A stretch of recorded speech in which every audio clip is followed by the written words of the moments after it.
அடுத்தபடியாக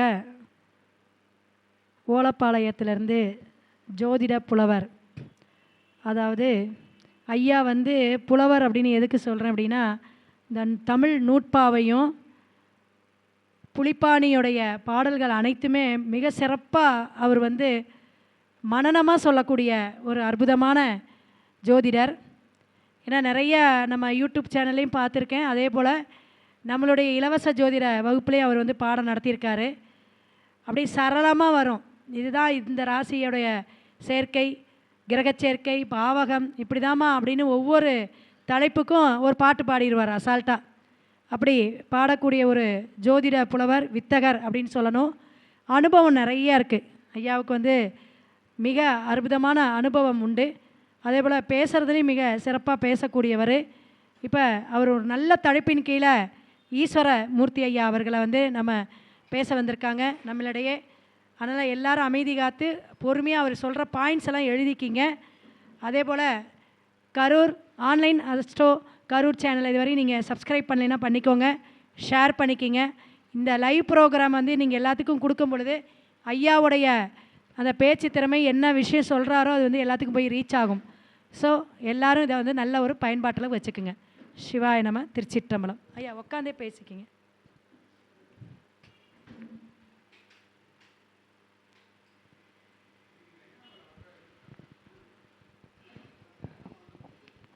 வந்திருக்கும் அனைவருக்கும் எனது நன்றியை தெரிவித்துக்கொண்டு, இந்த மேடையை அலங்கரித்துள்ள எனது அதாவது அகில உலக மகளிரணி ஜோதிட மகளிரணி ஒரு கருத்தரங்கமாகவே நான் பார்க்கல, வீர பெண்மணிகள் நடத்தும் கருத்தரங்காக நான் பார்க்கிறேன். வீர பெண்மணிகள் என்னை பொறுத்த வரைக்கும் இவ்வளவு தைரியமாக எந்தெந்த ஊர்லேயும் அலைஞ்சி எங்கெங்கேயோ போய், அதாவது எத்தனையோ சிறப்புகள் பார்த்துட்டு வந்திருக்காங்க, எத்தனையோ அனுபவங்கள் நம்மளுக்கு சொல்ல போகிறாங்க. இந்த மாதிரி ஒரு பெரிய நிகழ்ச்சியில் கலந்து கொள்வதில் நான் மிகவும் மகிழ்ச்சி அடைகிறேன். நான் பேசப்போவது பார்த்திங்கன்னா, அதுக்கு முன்னாடி ஒரு கடவுள் வாழ்த்து. இந்த இந்த மேடைக்கு விநாயகர் பகவானை அழைச்சிடலாம். ஒரு சில வரிகள், எல்லாம் பாடுனா லேட் ஆகிடலாம், சில வரிகள் மட்டுமே. கற்பக கடவுளே கணநாதா, கதிரவன்னியே புவனேசா, முத்தமிழ் காவலா மும்மூர்த்தி தலைவா, மூசிக வாகன பெருமாளே, பாதம் சரணம் சரணம் கணேசா, பக்தர்கள் தலைவா பார்வதி புதல்வா, பணிவுடன் வணங்குகின்றோம், எங்கள் பூஜைக்கு அழைக்கின்றோம். இப்போது நான் பேச போகிற தலைப்பு பார்த்திங்கன்னா, அதாவது தாராப்பலன் மூலமாக எப்படி திசைகள் பலாபலன்கள் பார்ப்பது. அது மட்டும் இல்லை, இன்னும் எத்தனையோ சில ஒரு விளக்கங்கள் வரப்போகிறது. தாராப்பலன் மூலமாக, அதாவது ஜென்ரலாக எழுதுனதை எழுதிக்கிங்க. அதாவது ஜென்ரலாக பார்க்குறது எதுனா, அவரவர் ஜாதகத்துக்கு பார்க்குறது வேறு. ஜென்ரலாக பார்க்குறது, இந்த கேது பகவானுக்கு முதல்ல எழுதணும். ஏன்னா சூரிய பகவான் என்னதான் முதல்ல வந்தாலும், கேது பகவானுடைய நட்சத்திரம் அஸ்வினி நட்சத்திரம் மேச ராசியில் முதலில் இடம்பெறுகிறது. அதனால் இந்த நட்சத்திரங்களை வரிசையாக எழுதிக்கிங்க. அதாவது அஸ்வினி மகம் மூலம், இதை டாப்பில் எழுதிக்கிங்க. இது வந்து ஜென்ரல், எல்லாத்துக்கும் பார்க்குறதுனா வேறு மாதிரி வரும். இது ஜென்ரல் ஒரு ரூட் தான். அப்போது அஸ்வினி மகம் மூலம், அதாவது அஸ்வினிங்கிறது என்னங்க சார்? அஸ்வினிங்கிறது என்ன? அதாவது ஜென்மம், முதல்ல இருக்கிறது ஜென்மம். மகம் என்பது அதாவது ஜென்மம், அணுஜென்மம், திரிஜென்மம். முதல் லைன் எல்லாமே ஜென்மம். அடுத்தது பார்த்திங்கன்னா சென்ட்ரலில் வர்றது அணுஜென்மம். மூன்றாவதாக வருவது மூல நட்சத்திரம் திரிஜென்மம். அதை நம்ம நல்லா புரிஞ்சிருக்கணும், சரிங்களா? அதாவது அஸ்வினி மகம் மூலம். அடுத்த லைனு பரணி பூரம் பூராடம். இதை அடுத்த லைனு எழுதிட்டிங்களா? பரணி, பூரம், பூராடம், இதை அடுத்து கிருத்திகை, உத்திரம், உத்திராடம்,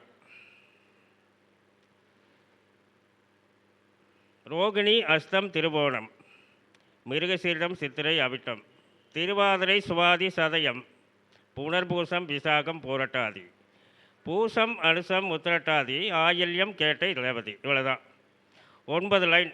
இது வந்து பொது பலன். அதாவது இந்த டாப் லைனில் இந்த எந்த லைனில் எந்த கிரகங்கள் இருந்தால் திசாபுத்தி எப்படி பண்ணுவார், எப்படி பண்ண மாட்டார் அப்படிங்கிறதுக்காக இந்த ஒரு ஆராய்ச்சி.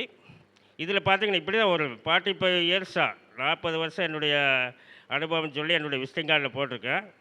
பட் இருந்தாலும் 45 இயர்ஸ் பேக்லேயே நான் வந்து பஞ்சாங்கத்தை எடுத்திருக்கேன். பாரு, இப்போ மேடை இங்கே தான் இருக்குது பாருங்க, வாசன் பஞ்சாங்கம்.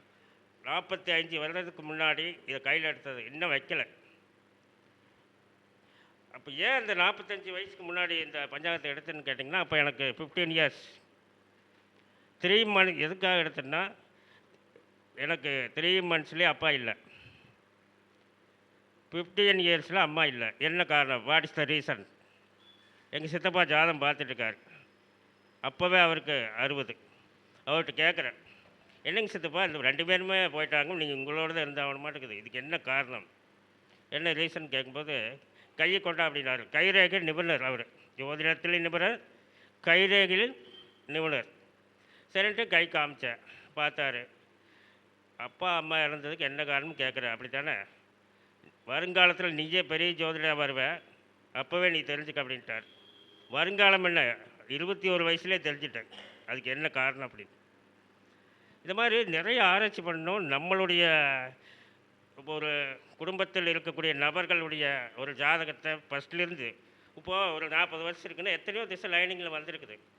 அந்த திசையில் என்ன பண்ணிச்சு, இப்போ ராகு திசை நடக்குதுன்னா அடுத்த திசையில் வந்து பார்த்திங்கன்னா குரு திசை எப்படி இருக்குன்னு சொல்ல முடியும். வேண்டாம், கே திசைக்கே போயிடல. இப்போ அந்த லைனில் தான் இருக்கிறோம். அசுமணி மகம் மூலம் இதில் இருக்கிறோம். அது வந்து பார்த்திங்கன்னா ஒரு ஜென்மத்தாரை எழுதிக்கங்க. ஜென்மத்தாரை தெரிஞ்சிருந்தால் வேண்டாம், தெரியாட்டி மட்டும் எழுதிக்கங்க. அதாவது காலபுருஷன் நட்சத்திரம் முதல்ல வருது, சரிங்களா? அதை வச்சு தான் பேசுகிறோம். அசுவினி நட்சத்திரம், கேது அதிபதி, அதை வச்சு நம்ம பேசிகிட்டு இருக்கிறோம். இந்த மாதிரி பேசும்போது முதல்ல என்ன வரும், கேது திசை வருங்களா? கேது திசை, அசுவினி மகம் மூலம் இந்த நட்சத்திரத்தில் சந்திரன் இருந்தால் கேது திசை வரும். நம்ம கவனமாக கவனிக்க வேண்டிய விஷயங்கள். முதல்ல இதை எப்படி கவனிக்கணும், எந்த மாதிரி கவனிக்கணும் அப்படின்னு சொல்லிடுறேன். அதாவது இப்போ ஜென்மத்தாரை சொல்கிறோம், சம்பத்து தாரை சொல்கிறோம், விபத்து தாரை சொல்கிறோம், சேமதாரை சொல்கிறோம், பிரித்தியக்கு சாரை சொல்கிறோம், ஜாதகத்தாரை சொல்கிறோம், வதைத்தாரை சொல்கிறோம், மைத்திரத்தாரை சொல்கிறோம், அதிமைத்திரத்தாரை அல்லது பரம மைத்திரத்தாரை, இப்படி கூட வச்சுக்கலாம். இந்த மாதிரி ஒரு சூழ்நிலையில் பார்த்திங்கன்னா, அதாவது ஜென்மத்தாரை சம்பத்து தாரையாக மாறலாம், சம்பத்து தாரை விபத்து தாரையாக மாறலாம், விபத்து தாரை சேமதாரையாக மாறலாம், சேமதாரை பிரித்தியக்கு தாரையாக மாறலாம், பிரித்தியக்கு தாரை ஜாதகத்தாரையாக மாறலாம், ஜாதகத்தாரை வதைதாரையாக மாறலாம், வதைதாரை மைத்திரத்தாரையாக மாறலாம், மைத்திரத்தாரை அதிமைத்திரத்தாரையாக மாறலாம். எப்படின்னு கேட்டிங்கன்னா, ஒரு எக்ஸாம்பிள் மட்டும் எல்லாம் சொல்கிறதுனா டைம் பத்தாது, எல்லோரும் பேச வேண்டியது இருக்குது. அதனால் வந்திருக்கிறவங்க எல்லாருமே ரொம்ப திறமையானவர்கள், பேசக்கூடியவர்கள். அதாவது எல்லாருமே அவரவர்கள் தகுந்த மாதிரி ஒரு திறமை வாய்ந்தவர்கள் தான். எல்லோரும் பேசுகிறதை நோட் பண்ணிக்கலாம், ஒன்றும் பிரச்சனை இல்லை. இப்போது கேது திசை ஆரம்பத்தில் வருது, எப்படி இருக்கும், அது பேலன்ஸ் எவ்வளவோ இருக்கட்டும், முதல் பாதமோ 2ஆம் பாதமோ 3ஆம் பாதமோ 4ஆம் பாதமோ எதுவாக தான் இருக்கட்டும், வேண்டாம் ஒரு 3ஆம் பாதம்னு வச்சுங்க, ஒரு பாதி இருக்குமா, ஒரு 3.5 வருஷத்துக்குள்ளே இருக்கும், 3ஆம் பாதம்னு வச்சுங்க பேலன்ஸு. சரி 3.5 வருஷம் இல்லை 3 வருஷம் வச்சுங்க. அந்த கேது வந்து 9 லைனில் எந்த லைன் இருக்காருன்னு பார்த்தீங்கன்னா போதும். அதிபதி, புரியுதுங்களா? என்ன சொல்லிக்கிறோம், அசுவினி மகம் மூலம் ஜென்மத்தாரை சொல்லிக்கிறோம். ஜென்மத்தாரை எந்த தாரையாக வேணாலும் மாறும் அப்படின்னு சொல்லிக்கிறோம். அதனுடைய அதிபதி, இது ரொம்ப நல்ல பாயிண்ட், கிடைக்காது. ஏன்னா 45 வருஷமாக சொல்லி நான் வெற்றி அடைஞ்சிட்ருக்கிறேன், யாருமே இல்லைன்னு சொன்னது கிடையாது. ஒவ்வொரு திசையாக போட்டு இந்த தாரா பலன் பார்க்கும்போது எந்தெந்த வயசில் எந்தெந்த திசை வருது, எப்படி இருந்தது, ஒரு ஜென்மத்தாரையில் வந்ததா, அப்போவே ஜென்மத்தாரை வேறு தாரையாக மாறும்னா எப்படி மாறும்னு பார்த்துங்க. அது சொல்லிட்டோம்னா உங்களுக்கு விளக்கமாக சொல்லணும். சும்மா சொல்லிடுறது வந்து ரொம்ப ஈஸி. இப்போது அசுவினி மகம் மூலம் கேது திசை எப்படி இருக்கும்? அந்த கேது அதே அசுவினி மகம் மூலம் அந்த நட்சத்திரத்தில் இருந்தால் மட்டுமே அது சென்மத்தாரை. புரியுதுங்களா? எல்லாத்துக்குமே இதே மாதிரி தான். அந்த கேது வந்து சம்பத்து தாரையான பரணி பூரம் போராடம் இதில் போய் இருந்துட்டால் ஜென்மத்தாரை கிடையாது. என்ன சொல்லுவோம் ஆரம்பத்தில், எந்த திசை நடந்தாலும் கடைசியில் ஒன்றுமே நல்லா இல்லைங்களா அப்படின்னா என்ன சொல்லிடுவோம் கடைசியில்? ஜென்ம திசை முடியணுங்க. ஆரம்ப திசை முடியட்டுங்க, அப்புறம் வாங்க பேசிக்கலாம் எப்போ அப்படின்னு சொல்லுவோம். இந்த கேது வந்து சம்பத்து தாரையில் அடுத்ததில் போச்சுன்னு வச்சுங்க, அடுத்த லைனில் இருந்தாருன்னு வச்சுங்க, நட்சத்திர பாதசாரம் ரொம்ப முக்கியம். நட்சத்திர பாதசாரம் ரொம்ப கவனமாக பார்க்க வேண்டியது. அந்த நட்சத்திர பாதசாரத்தை கரைச்சி குடிச்சு வச்சுருக்கணும். சரிங்களா? அப்போ தான் இந்த லைனுக்குள்ளே வர முடியும். 108 12 ராசி 108 பாதங்கள். இப்போது இதில் பார்த்தீங்களா, ஒரு பாதத்துக்கு 3 பாகு 20 விகலை. இப்படி பார்க்கும்போது கிட்டத்தட்ட 13 20 ஒரு இதுக்கு வரும். அப்போ 30க்கும் பார்க்கும்போது மொத்தம் 30 பாகைகள் எல்லாம் கலந்து வந்துடுது. இந்த மாதிரி இருக்கிற சூழ்நிலை பார்த்திங்கன்னா, ஒரு இந்த கேது திசை வந்து எந்த லைனில் இருக்கிறாரோ 9 லைனில் எந்த லைன் இருக்காரோ அதுக்கு தகுந்த மாதிரி 9 லைன்லைங்கம்மா எந்த லைனில் இருக்கிறாரோ அதுக்கு தகுந்த பலன் செய்வார். சம்பத்து தாரையில் இருந்தால் திசை நல்லாயிருக்கும். அதே கேது விபத்து தாரையில் இருந்தால் அது ஒரு மாதிரி இருக்கும். சேம தாரையில் போய் அந்த கேது இருந்தாருன்னா நல்லாயிருக்கும். பிரித்திக்கு தாரையில் போய் அந்த கேது இருந்தாருன்னா அந்த திசை நல்லா இருக்காது. ஜாதகத்தாரையில் போய் அந்த கேது இருந்தாருன்னா அந்த திசை நல்லாயிருக்கும். வதை தாரையில் இருந்தாருன்னா அந்த திசை நல்லா இருக்காது. மைத்திர தாரையில் இருந்தாருன்னா திசை நல்லாயிருக்கும். அதிமைத்திர தாரை, இந்த மைத்திர தாரை அதிமைத்திர தாரை ரொம்ப கவனமாக பார்த்து சொல்லணும். எப்படின்னு கேட்டிங்கன்னா, அசுவினி நட்சத்திரத்தில் பிறந்தவங்களுக்கு அந்த கடைசியில் வரக்கூடியது கேட்டை நட்சத்திரம் இருக்கும் பார்த்தீங்களா, விருச்சிக ராசியில். கேட்டை நட்சத்திரம் வந்து பார்த்திங்கன்னா, அது என்னதான் அதிமைத்திர தாரையாக வந்தாலும் சிறப்பாக இருக்காது.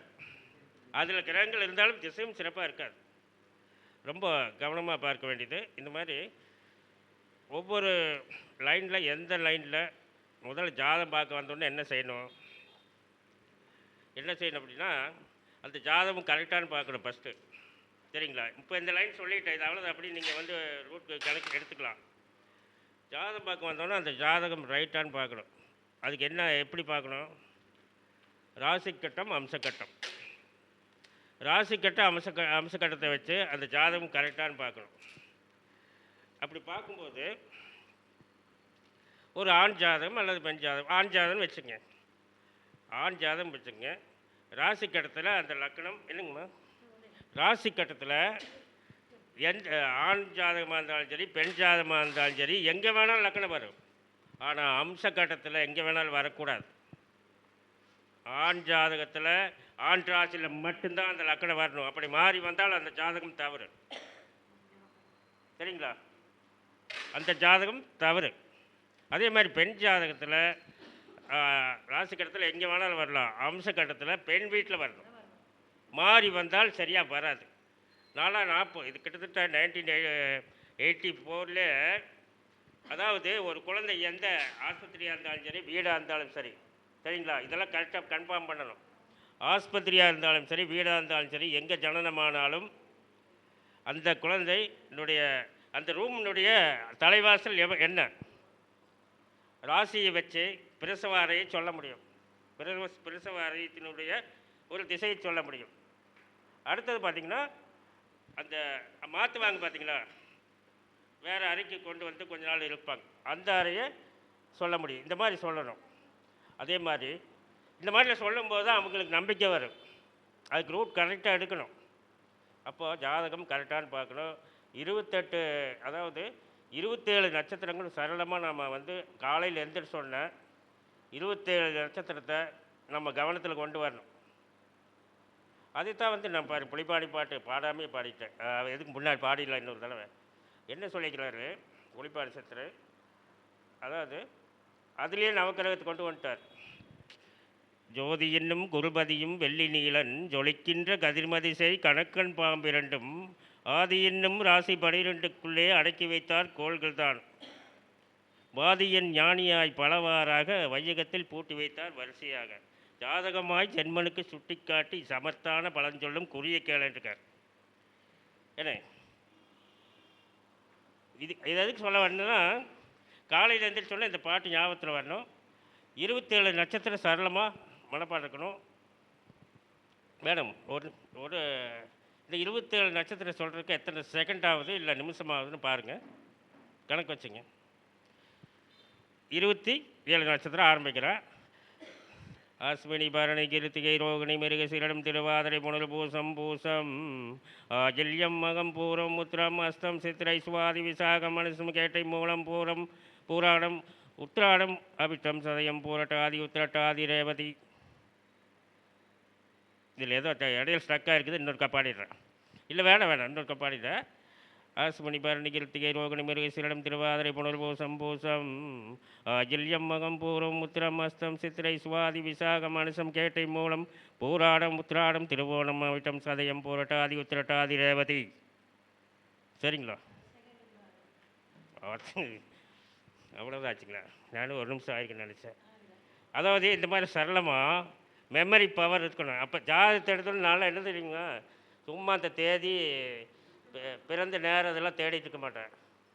என்னங்க, ஜாதகம் ராசி கிட்ட அம்ச கட்டத்தை வச்சு எத்தனை மணிக்கு பிறந்தாங்க, எந்த தேதியில் பிறந்தாங்க, இப்போ அவங்களுக்கு என்ன வயசாகுது, இப்போ என்ன திசை நடக்குது, பேனாவெல்லாம் எடுக்க மாட்டேன், அப்படியே பார்த்துருவேன். அது மாதிரி ஒரு மெமரி பவர் ஞாபக சக்தி கொண்டு வந்துடணும். தினசரி நட்சத்திரங்களை மனப்பாடம் பண்ணணும், திதிகளை மனப்பாடம் பண்ணணும். இந்த மாதிரி ஒரு கடவுள் வாழ்த்து பாட்டு, அந்த நவக்கிரகங்கள் ஒரு அடிப்படையாக கொண்ட கடவுள் வாழ்த்து பாட்டுக்களை மனப்பாடத்தில் கொண்டு வரணும். இந்த மாதிரிலாம் கொண்டு வந்தோம்னா ஒரு ஜாதகம் சிறப்பாக சொல்லலாம். இன்னும் சொல்லப்போனால் ஜாதகம் பார்க்க ஆரம்பித்தோடனே எத்தனை கிரகங்கள் அஸ்தங்கமாக இருக்குது, இதை அவ்வளோதான். இதை கடைசியாக சொல்கிறேன். அதாவது ஜாதகம் பார்க்க ஆரம்பித்தோன்னா அந்த ஜாதகம் கரெக்டாக ஆண் பெண் ஜாதகம் எப்படி கரெக்டான அப்படி உறுதியாக பார்த்துக்கிறோம். அப்போல்லாம் நாங்கள் சும்மா அந்த ஓலைச்சுவடியிலேயே பார்த்துருக்குறோம். முள்ளு குத்திருப்பாங்க பண ஓலையில், சரிங்களா? ராசி கட்ட அம்ச கட்டத்தையெல்லாம் 45 வருஷம் முன்ன என்ன பண ஓலையிலைங்க, பண ஓலையில் முள்ளு குத்தி ராசி கட்ட அழிய போட்டிருப்பாங்க. அதெல்லாம் எவ்வளோ பெரிய சிரமம் தெரியுங்களா? அதுக்கப்புறம் கொஞ்சம் கொஞ்சமாக அந்த மயில் தொகையை எடுத்து அப்படியே அதில் கட்டம் போட்டாங்க. மயில் தொகை எடுத்து அப்படி ராசி கட்டம் போட்டாங்க. அப்புறம் கொஞ்சம் கொஞ்சமாக பேனாவுக்கு வந்தாங்க. ஓலைச்சுவடி ஜாதகம்லாம் நான் எத்தனையோ பார்த்துருக்குறேன். அதில் எல்லா விஷயம் அதில் எழுதியிருக்காங்க. எவ்வளோ திறமைசாலிகள். இப்போ நான் அஷ்டவர்க்க ஜாதகம் இந்த ஒரே ஒரு பஞ்சாங்கத்தை வச்சு தான் அஷ்டவர்க்கம் எழுதிடுவேன். இப்போ எழுதி காட்டுமா? இப்போ அஷ்டவர்க்கம் போடுறேன், நீங்கள் கம்ப்யூட்டரில் போட்டுங்க. அந்த கடைசியில் சர்வாங்க அஷ்டவர்க்கம் எப்படி சரியாக வருதா வள்ளையார் பாருங்க, நம்பர் மாறாது. அதனால் எத்தனை கிரகங்கள் அஸ்தங்கமாக இருக்குது, எத்தனை கிரகங்கள் வக்கரமாக இருக்குது, இது மாதிரிலாம் பார்க்கணும். அந்த அஸ்தங்கமான அது மட்டும் இல்லாமல் திதி சூனியத்தில் எத்தனை கிரகங்கள் இருக்குது. பொதுவாகவே எல்லாம் கலந்து பேசுகிறேங்க. அதாவது திதி மைனஸ் ஆகிருக்குது. ஒவ்வொரு திதிக்கும் சில கிரகங்கள் மைனஸ் ஆகிறது. ஆனால் இதில் மிகப்பெரிய யோகக்காரர் யாருன்னு கேட்டிங்கன்னா, திதி சூனியத்தில் மாட்டாதவங்க. திதி சூனியத்தில் மாட்டாதவங்க யாருக்கா தெரியுங்களா? திதி சூனிய திதியில் மாட்டாதவர்கள் யார்? சரி, தெரியலையா? நானே சொல்லிடுறேன். திதி சூனியத்தில் மாட்டாத திதிகள், அதாவது எந்த திதி, அதாவது எதில் பௌர்ணமி அமாவாசை பௌர்ணமியில் பிறக்கிறவங்களுக்கு திதி சூனியங்கள் கிடையாது.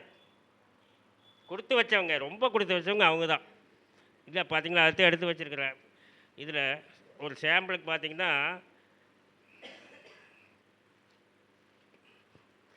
இது பார்த்தீங்கன்னா இது பிரதமில் வந்தால் என்னாவது துலாம் மகர் அவுட் ஆயிடுது. அது துலாம் மகரத்தில் இருக்கிற கிரகம் அவுட் ஆயிடுது, அந்த அதிபதியும் அவுட் ஆகிடுறாங்க. அதெல்லாம் கவனிக்கணும். சும்மா எடுத்தோன்னே ஆட்சி ஆயிடுச்சு, உச்சமாயிடுச்சு, நீச்சமாயிடுச்சு, பகையாச்சு, நட்பாயிடுச்சு, சமமாயிடுச்சு, இப்படியெல்லாம் அடிக்கிட்டு போனோம்னா பலன் சரியில்லாத போயிடும்.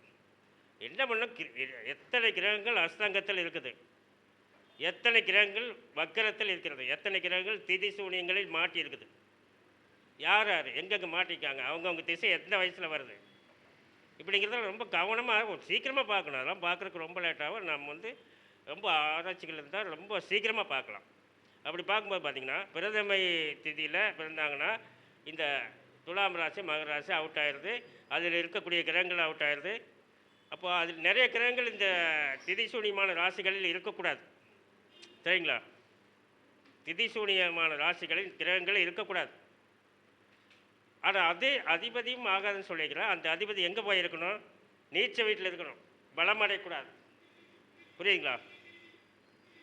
நமக்கு எதிரி 6ஆம் இடத்து அதிபதி இன்னொரு 6ஆம் இடத்துல போய் இருக்கலாம், அவருக்கு 6ஆம் இடத்துல 8ஆம் இடத்துல இருக்கலாம். எதிரிகள் எப்பவுமே வலிமை அடையக்கூடாது. ஜாதகத்தில் வலிமை அடைஞ்சால் திசையில் ரொம்ப கஷ்டப்படும். உச்சம் அடைஞ்சிட்டா 6ஆம் இடத்து அதிபதி உச்சம் அடைஞ்சா என்ன பண்ணுவீங்க? 6ஆம் இடத்து அதிபதி உச்சம் அடைஞ்சிட்டா கடன், எத்தனை கடன் வாங்குறது, எத்தனை கடன் வாங்கி அப்புறம் எந்த வீதியிலையும் நடந்து போக முடியாது, அந்த அளவுக்கு ஆயிடும். அதனால் அதெல்லாம் பார்த்து பேசணும். இதுக்கு பார்த்தீங்கன்னா துதிய தேதிக்கு வந்து தனுசு மீனம் குரு இதாவது என்ன சொல்கிறேன்னா, இந்த மாதிரி இருக்கிறதுனால அந்த கிரகத்தை வந்து ஆக்டிவேஷன் பண்ணணும். இப்போது துலாம் மகரத்துக்கு திதி சூரிய ஆயிருக்குன்னு சொல்கிறோம் பிரதமையில் பிறந்தவங்களுக்கு. அப்போ அந்த சனிக்கு அவங்க வந்து ஆக்டிவேஷன் பண்ணணும். அந்த துலாம் மகரத்தில் இருக்கக்கூடிய கிரகங்கள் யாராரும் அந்த கிரகங்களுடைய ஸ்தலம் சென்று அவங்களுக்கு ஆக்டிவேஷன் பண்ணணும், அந்த கிரகங்களை வலிமைப்படுத்தணும். இந்த மாதிரிலாம் படுத்தணும். முதல்ல சும்மா ஆட்சி உச்சம் இப்படிலாம் இருந்துட்டால் ஒன்றும் வழி இல்லை. இப்போ பாருங்கள், பொருத்தம் அது ஒரு போன மாதம் இருக்குன்னு நினைக்கிறேன், பொருத்தம் பார்த்தாங்க. நான் கிட்டத்தட்ட 15 பொருத்தம் பார்ப்பேன், எல்லாம் 10 பொருத்தம் பார்த்தா நான் 15 பொருத்தம் பார்ப்பேன். அப்படி பார்த்த பிரயோஜனம் இல்லை. கடைசியில் என்ன தெரியுங்களா, 15 பொருத்தம்னா என்ன, பறவைகள் பொருத்தம், பச்சை பொருத்தம், மாமனார் மாமியார் இவங்களுக்கு சப்போர்ட்டாக இருப்பாங்களா, மச்சனை மைத்துனர் சப்போர்ட்டாக இருப்பாங்களா, எல்லாமே பார்க்க முடியாதுல்ல. ஒரு ஜாதகத்தை வச்சு உங்கள் ஜாதகம் இருக்குது அப்படின்னா இதுலேயே மாமியார் மாமியார் எப்படி அமைவாங்க, ஒரு பெண் ஜாதகம் வந்து மச்சாண்டார் எப்படி அமைவாங்க, குழந்தைனார் எப்படி அமைவாங்க, இந்த மாதிரிலாம் நிறைய பார்க்க முடியாதுல்ல. இதெல்லாம் பார்த்து அத்தனையும் பார்த்துட்டு கிட்டத்தட்ட பொறுத்த பார்த்துட்டு நான் சொல்கிறேன். ராசி பொறுத்து இல்லைங்க, நான் பார்த்த ஜாதகத்தில் மேச ராசி, இந்த மேச ராசி ஒருத்தர், விருச்சிக ராசி ஒருத்தர், ராசி பொறுத்து இத்தனையும் எல்லாம் வந்துடுச்சு. திசாசதி பிள்ளை எல்லாம் பிரமாதமாக இருக்குது, ராகு எதுனா ராகு எதுக்கு இருக்குது, எல்லாம் க்ளீன். ஆனால் வந்து ராசி பொறுத்து இல்லை. 8வது ராசி எதுக்கு வந்து காலபுருஷன் ராசிக்கு 8வதுல வச்சுருக்கிறாங்க, சனி பகவானை கொண்டு போய் யார் அவர் தான் ஆயில நிர்ணயம் பண்ணுறவர், அனுச நட்சத்திரம். அதனால தான் சந்திராசிரமம் சொல்கிறோம். சரி, எனக்கு வந்து ரொம்ப நான் ஸ்டன் ஆகிட்டேன். அவர் வந்து கஸ்டமர் வந்து என்ன கேட்குறாரு, எவ்வளோ தெளிவாக இருக்காங்க. அவர் சொன்னது தெளிவில்லை, அதுக்கும் பதில் கொடுக்க நம்மளால் முடியும். இத்தனையும் முடிச்சுட்டு இப்போ எங்கிட்ட பார்க்குறவங்களாம் ரொம்ப வசதியானவங்க தான் வந்து ஏன் ராசி பொறுத்து இல்லைன்னானுங்க, கஸ்டமர் அந்த அளவுக்கு ஆயிடுச்சு. இப்போ ஜாதக கணிப்பு கஸ்டமர் கேட்குறாரு.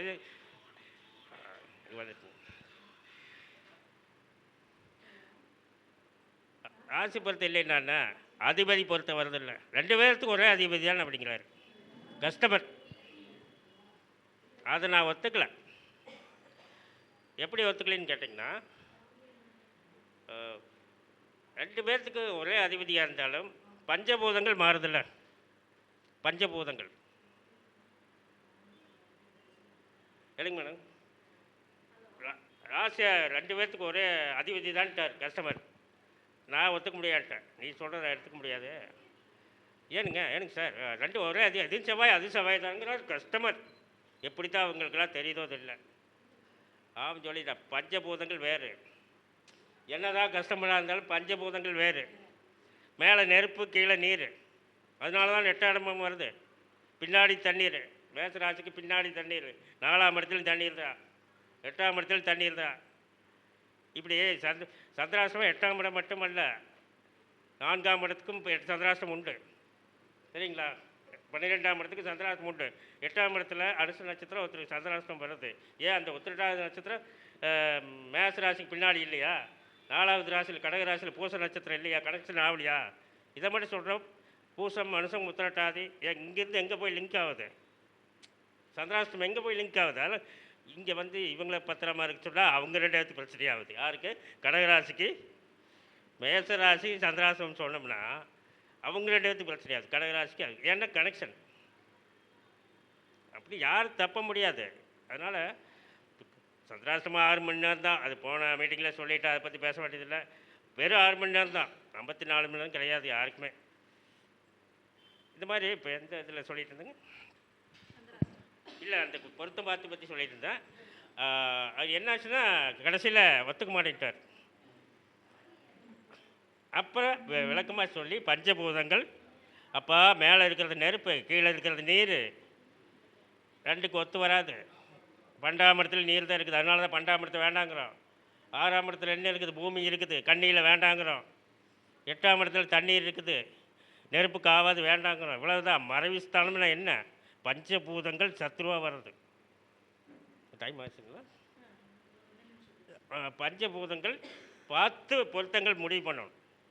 பஞ்சபூதங்கள் இப்போது 1வது ராசி, 5வது ராசி, 9வது ராசி இல்லைன்றாங்க. நித்ரா காலத்தில் இப்போ போட்டு பார்த்தா 5வது ராசி பொருத்தம் இல்லைங்கிறாங்க. ராசி பொருத்தம். ஏன்? என்ன காரணம் அப்படின்னா, ஒரு காரணம் இல்லை. திசா சதிப்பு வர்றதுக்கு அதிக வாய்ப்பு. 1, 5, 9 ராசிக்கு, ஜென்ம ராசிகளில் ஒரே ராசியில் ஒருத்தரை தேர்ந்தெடுத்தோம்னா ஆண் பெண்ணை, 5வது ராசியில் தேர்ந்தெடுத்தாலும் 9வது ராசியில் தேர்ந்தெடுத்தாலும் ஏன் ராசி பொறுத்து வரதில்லை அப்படின்னா, திசா சந்திப்பு வர அதிக வாய்ப்பு. அதனால தான் அந்த மாதிரி எல்லாம் இருக்கிறதுனால திசா சந்திப்பு வரலாம் கன்ஃபார்மாக நல்லா இருக்கும். இப்போ மேசராசி எடுத்துங்க, அஸ்வினி நட்சத்திரம் பெண்ணுடைய நட்சத்திரம், அதாவது பையனுடைய நட்சத்திரம் முந்தினதாக இருக்கணுமாமா, பெண்ணுடைய நட்சத்திரம் அப்போந்தான் வரணும். அதுதான் ரீசன். இப்போ பையனுடைய நட்சத்திரம் ஒரே ராசி அஸ்வினியாக இருக்குது, இப்போ பெண்ணுடைய நட்சத்திரம் பரணி வருது, அழகாக பொருந்துமே. சம்பத்து தாரு தானே திசா சந்திப்பு வரலைன்னா. ஏன் சிம்ம ராசியில் பூரம் வந்தால் பொருந்தாதா?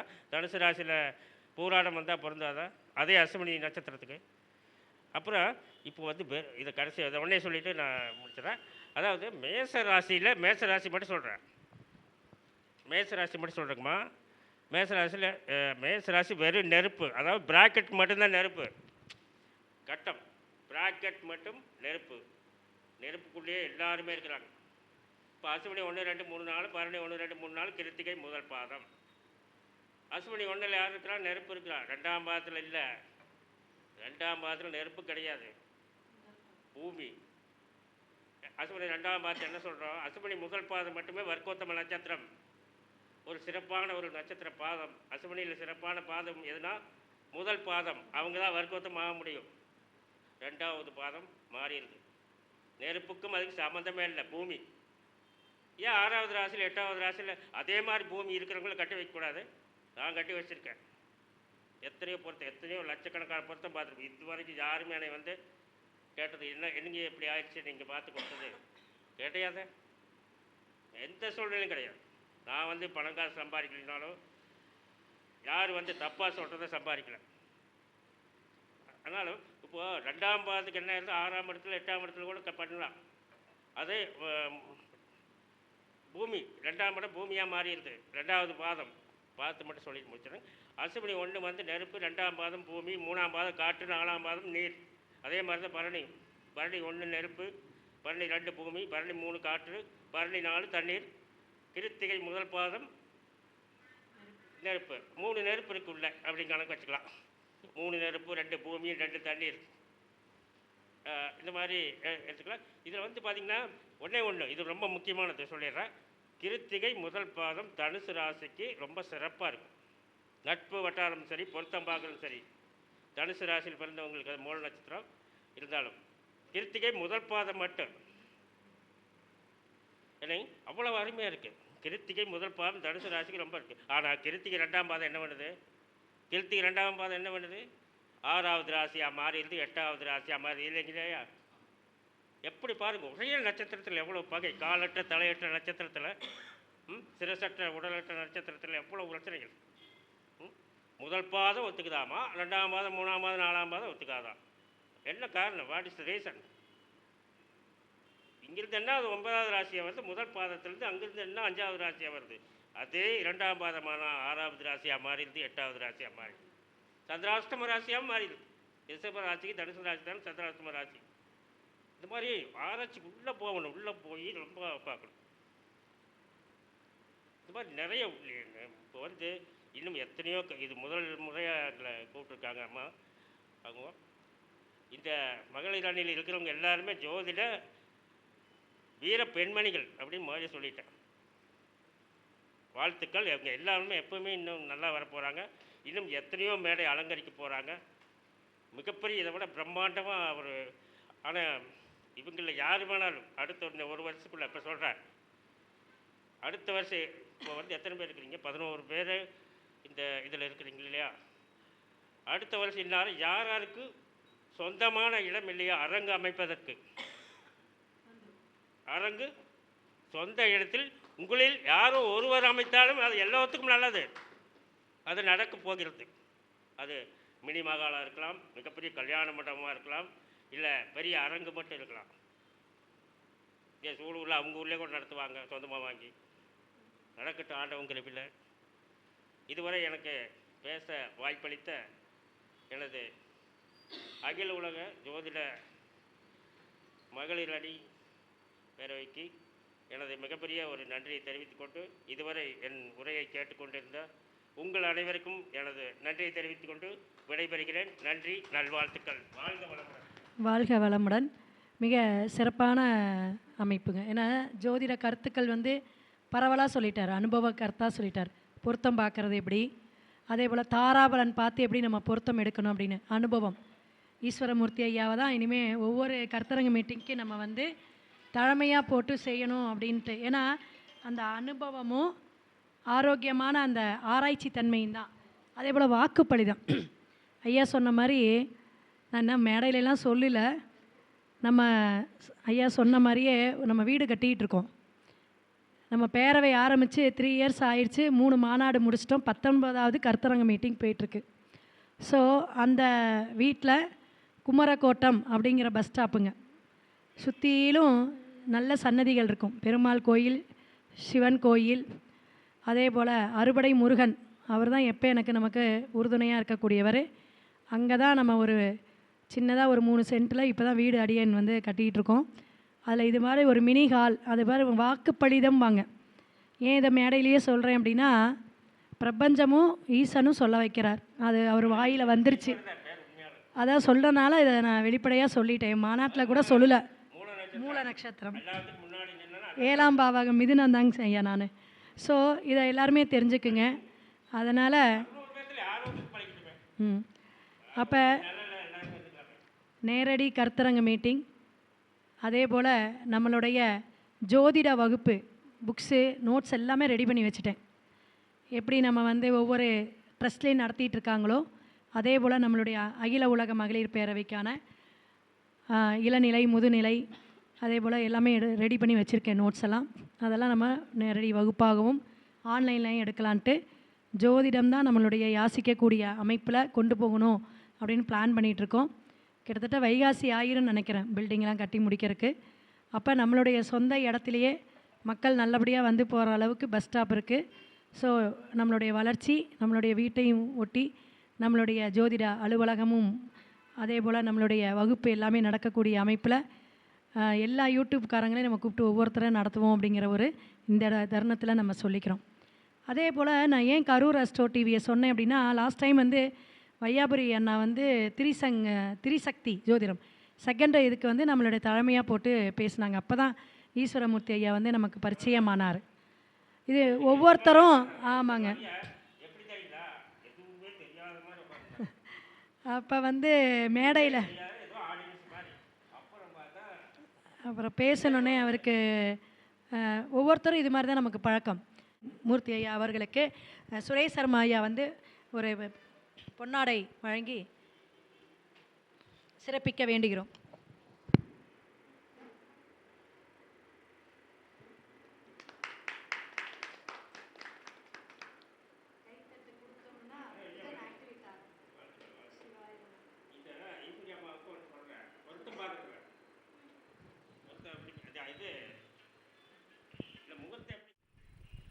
அதாவது வளர்பிறை முகூர்த்தமாக இருந்தாலும் சரி, தேய்பிறை முகூர்த்தமாக இருந்தாலும் சரி, அம்மா பாருங்க, கவனிங்க. முக்கியமானது. வளர்பிறை முகூர்த்தமாக இருந்தாலும் சரி, தேய்பிறை முகூர்த்தமாக இருந்தாலும் சரி, வருபவர்களுக்கு அந்த முகூர்த்தம் சரியாக வருமா, அது தாராப்பலன். பொருத்தம் பார்க்கும்போது மட்டும் தாராப்பலன் பார்க்குறாங்க. முகூர்த்தம் குறிக்கிறது தாராப்பலன் பார்க்கக்கூடாது. விபத்து தாரையாக வந்துட்டு என்ன பண்ணுறது, ஜென்ம தாரையாக வந்துட்டு என்ன பண்ணுறது, பிரத்யேக தாரையாக வந்துட்டு என்ன பண்ணுறது, வதை தாரையாக வந்துட்டா என்ன பண்ணுறது. நாம் கரெக்டாக நம்ம மேலே தான் அந்த பழி வரும். சொல்லணும். நான்லாம் பார்த்தேன்னு வச்சுங்க, 10 முகூர்த்தத்தை குறிச்சோம்னால அவங்களுக்கு செட் ஆகாது. அடுத்த மாதம் வச்சுக்கோங்க வேண்டாம் அப்படின்னு. கேட்கலையா உங்கள் இஷ்டம். என்னென்னா அதில் சிக்கலாகுது. விபத்து தாரை வருது, பிரத்யேக தாரை வருது, ஜென்மத்தாரை வருது, வதை தாரை வருது. மைத்திரை தாரையில் கூட ஒரு சிக்கல் இருக்குது. அஸ்வினி நட்சத்திரத்துக்கு மைத்திரை தாரை ஆகாது. ஏன் ஆகாது? கேட்ட நட்சத்திரம் அதில் வருது, பின்னாடி ஆயில்யம் வருது. பின்னாடி இருக்கிறவங்க தான் நம்மளுக்கு ஆகாதவன். 4ஆம் இடத்துல ஆயில்யம் வருது, பின்னாடி ரேவதி வருது, 8ஆம் இடத்துல கேட்டை வருது. அது கைத்து பொருத்தம் இல்லாத நட்சத்திரம். அதனால் அதிமைத்திரை தாரை ஒத்து வரதில்லை. இதெல்லாம் பார்த்துக்குங்க. அவங்கவுங்களுக்கு அந்த தேய்பிரியாக இருந்தாலும் சரி, அவங்க நட்சத்திரத்துக்கு சரியாகுதா. முடிஞ்ச அளவுக்கு ஆன் பண்ணி 2 பேர்த்துக்கு பாருங்கள். அப்படி பார்க்குறது ரொம்ப சிரமம். பட் இருந்தாலும் ஒருவருக்காவது, லேடிஸ் தான் நம்ம முதல்ல வச்சு பார்க்குற எதுவாக இருந்தாலும் எண்ணிக்கை. ஒருத்தருக்காவது அந்த முகூர்த்தத்தை அவங்களுக்கு தாராப்பலனில் சிறப்பாக வர்ற மாதிரி பாருங்கள். என்னுடைய நன்றி, வாழ்த்துக்கள்.